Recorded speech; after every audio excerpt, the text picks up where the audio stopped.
ఈమె మా అమ్మ.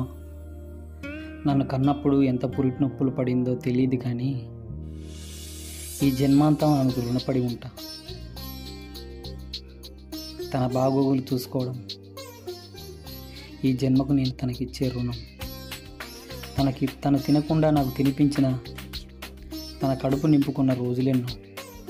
ఆ గోరుముద్దలో ఉన్న స్వచ్ఛమైన ప్రేమ ఈ జన్మకు దొరికిన ఓ అందమైన అనుబంధం. నా భార్య నన్ను చేసుకున్నప్పటి నుండి కంటికి రెప్పలుగా చూసుకుంటుంది. ఏ కష్టం రాకుండా నా వెనుకుండి నన్ను నడిపించే నా ధైర్యం. తన తోడు దొరకడం నా అదృష్టం. అమ్మ తర్వాత అమ్మలా చూసుకునే భార్య దొరకడం నిజంగా నేను చేసుకున్న ఏ జన్మ అదృష్టమో. ఈమె నా కూతురు. తను పుట్టినప్పటి నుండి కలిసి వచ్చిందని నా ఫీలింగ్. మా ఇంట్లో ఆడపిల్ల పుట్టడం నిజంగా మేము చేసుకున్న అదృష్టము, పుణ్యము, ఆ దేవుడిచ్చిన వరము. తన చిన్న చిన్న చేతులతో నాకు అన్నం తినిపించిన రోజులు ఎన్ని ఉన్నాయో. అలా తినిపిస్తుంటే ఒక్కసారిగా నా కళ్ళలో కన్నీరు. ఇలా నా జీవితంలో 3 అమ్మలను సంపాదించా.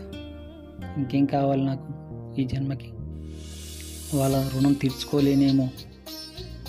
నా జన్మకి కారణమైన మా అమ్మకి, నా తోడు నడిచే నా భార్యకి, నా సంతోషానికి కారణమైన నా చిట్టి తల్లికి మదర్స్ డే శుభాకాంక్షలు. చివరగా